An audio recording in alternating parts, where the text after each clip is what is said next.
Halo guys, balik lagi dalam channel gua.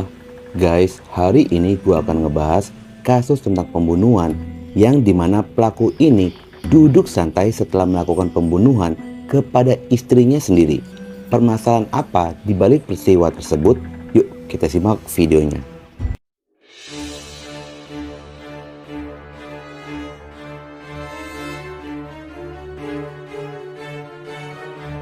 Kasus ini dibuka, kita berkenalan dengan pasangan suami istri yang bernama Marison Kennedy berusia 39 tahun dan istrinya bernama Rahayu Savitri berusia 34 tahun.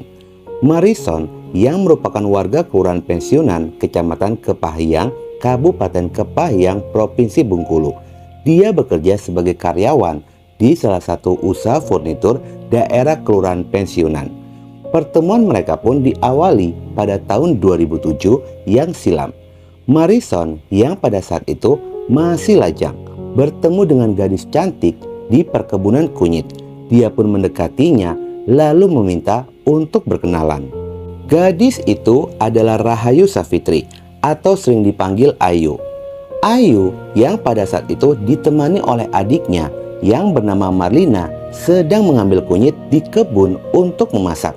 Semenjak dari pertemuan itulah keduanya pun berkenalan dan menjalin komunikasi yang cukup intens.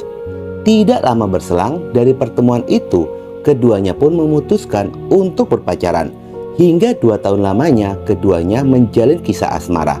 Lalu keduanya pun memutuskan untuk melangkah ke arah yang lebih serius dan menikah pada tanggal 1 Juli 2009. Di dalam kehidupan berumah tangga, keduanya pun telah dikaruniai 2 orang anak laki-laki.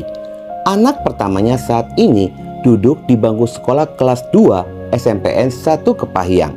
Sedangkan anak keduanya masih berusia 2 tahun. Hubungan mereka pun terlihat sangat baik-baik saja. Selama 14 tahun pernikahan mereka, tidak pernah sedikit pun terdengar adanya keributan dari pasangan suami istri tersebut. Marison sendiri merupakan sosok yang bertanggung jawab. Selama ini pun dia dikenal sebagai pribadi yang baik dan penyayang. Memang Marison ini bisa dikatakan sedikit pendiam. Meski begitu, dia dikenal sebagai sosok yang baik hati. Marison selama ini dikenal menjadi suami yang pekerja keras dalam mencari nafkah. Sementara Ayu dikenal sebagai wanita yang periang dan juga penyayang, yang rela membantu suaminya mencari uang untuk mencukupi kebutuhan keluarga. Keluarga mereka pun bisa dikatakan sebagai keluarga yang sangat harmonis. Sekitar bulan Agustus 2023, Marison yang pada awalnya tinggal bersama dengan keluarga kecilnya di Kelurahan Kampung Pensiunan, kawasan Pasar Kepahyang, memutuskan untuk pindah ke rumah orang tua di Tebet Karai. Perpindahan keluarga mereka bertujuan untuk berobat. Diketahui jika Marison ini sedang menjalani pengobatan pada jiwanya yang mengalami gangguan emosi sehingga sering terlihat seperti orang linglung. Namun walaupun kondisi Marison seperti itu, Ayu masih setia mendampingi Marison dan berusaha bersama-sama untuk mengobatinya. Memasuki bulan kedua, mereka tinggal di Tebet Karai, tepatnya pada hari Minggu tanggal 10 Oktober 2023. Terdengar adanya suara keributan dari dalam rumah. Keributan itu berawal pada siang harinya sekitar pada jam 12.30. Ayu menegur Marison untuk tidak merokok di dalam kamar. Namun Marison tidak terima dengan teguran tersebut. Akhirnya marah dan hingga terjadilah keributan. Suara Ayu dan Marison yang sedang berselisih itu terdengar hingga tetangga sekitaran rumah. Sekilas beberapa tetangga pun mendengar Ayu berteriak-teriak meminta cerai. Saat meminta cerai itulah suara keributan pun semakin memanas. Sampai pada akhirnya suara keributan mereda dan hilang. Tidak terdengar lagi. Sesaat kemudian, tidak berselang lama, muncullah sosok Marison yang keluar dari dalam rumah sambil membawa sebilah pisau siwar yang sudah berlumuran darah. Tetangga yang melihat itu sangat yakin telah terjadi pembunuhan terhadap Ayu. Namun, Marison yang telah melakukan pembunuhan itu tidak melarikan diri.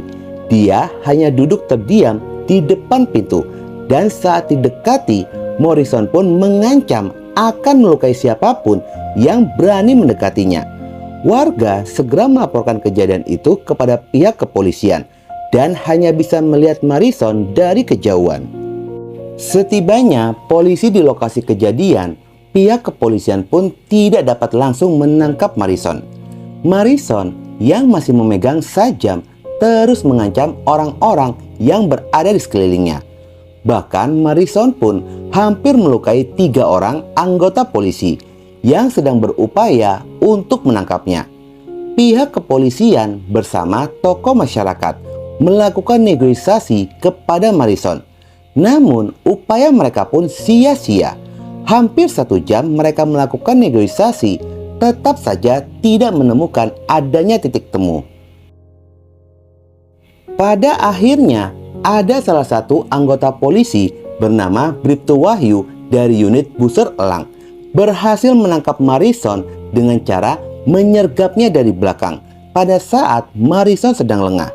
Marison yang pada saat itu melakukan perlawanan dan terus berteriak-teriak dan berontak serta berusaha untuk melukai dirinya sendiri.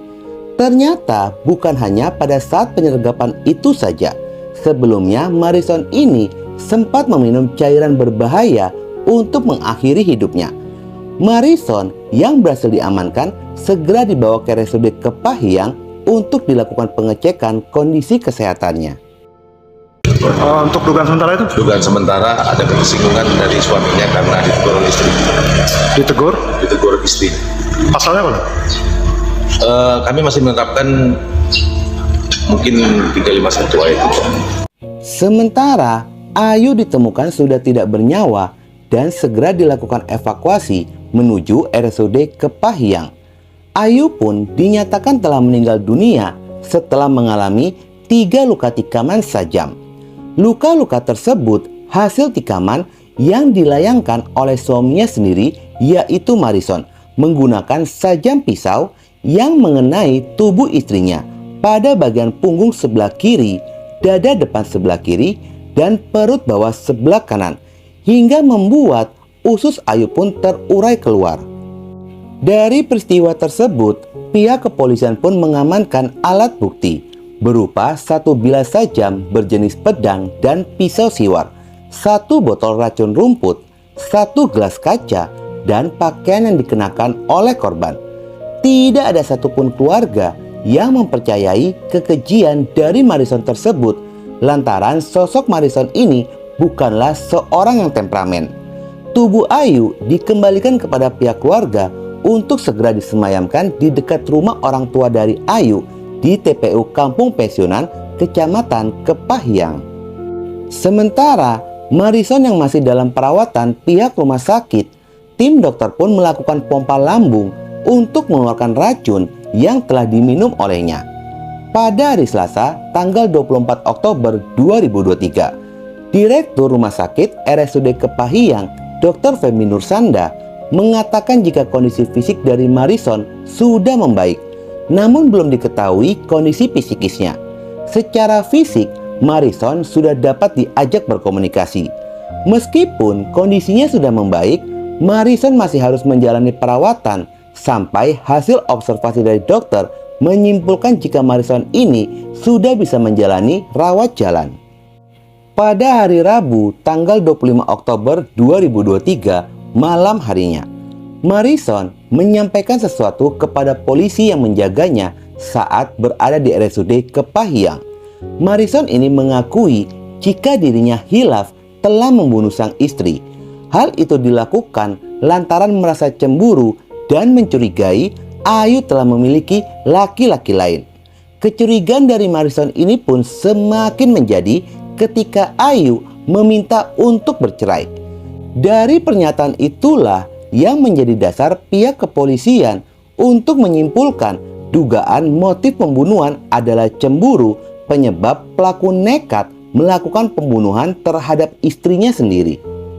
Marison ini akan tetap menjalani proses hukum setelah dinyatakan sembuh dari perawatan medis dan terancam hukuman penjara selama 15 tahun. Setelah motif dari pembunuhan itu dia sampaikan kepada pihak kepolisian, rupanya itu merupakan pesan terakhir. Pada keesokan harinya, kondisi Marison pun semakin menurun. Dia memasuki masa kritis, mengeluh sakit pada tenggorokannya, disertai hilangnya suara. Tidak lama berselang, pada tanggal 26 Oktober 2023, Marison pun dinyatakan telah meninggal dunia. Tubuh Marison dibawa ke rumah duka di kediaman orang tuanya, lalu disemayamkan yang tidak jauh dari makam sang istri, yaitu TPU Kelurahan Tebay Kerai pada hari Jumat tanggal 27 Oktober 2023, sekitar pada jam 10 pagi. Kejadian ini meninggalkan kedukaan mendalam bagi kedua anak Ayu dan Marison. Perubahan sikap mulai terlihat pada anak sulung mereka. Anak yang dikenal periang saat ini terlihat murung, bahkan sampai tidak sadarkan diri karena mengenang ibu ayahnya yang telah tiada. Kondisi kejiwaan kedua anak ini pun terus dipantau langsung oleh Perlindungan Anak dan Perempuan. Pada saat ini, kedua anak Marison telah diserahkan kepada pihak keluarga dari sang ibu untuk mengasuh keduanya dan meminta untuk selalu menghibur agar memulihkan psikologinya. Prahara rumah tangga antara suami istri yang tidak terjadi kekerasan saja, anak bisa menjadi korban. Bagaimana jika terjadi kekerasan hingga pembunuhan? Semoga Allah menjaga kedua anak korban dan segera dipulihkan seperti sedia kala. Oke guys, sekian dulu video gua hari ini dan jangan lupa ikuti terus video gua. Oke?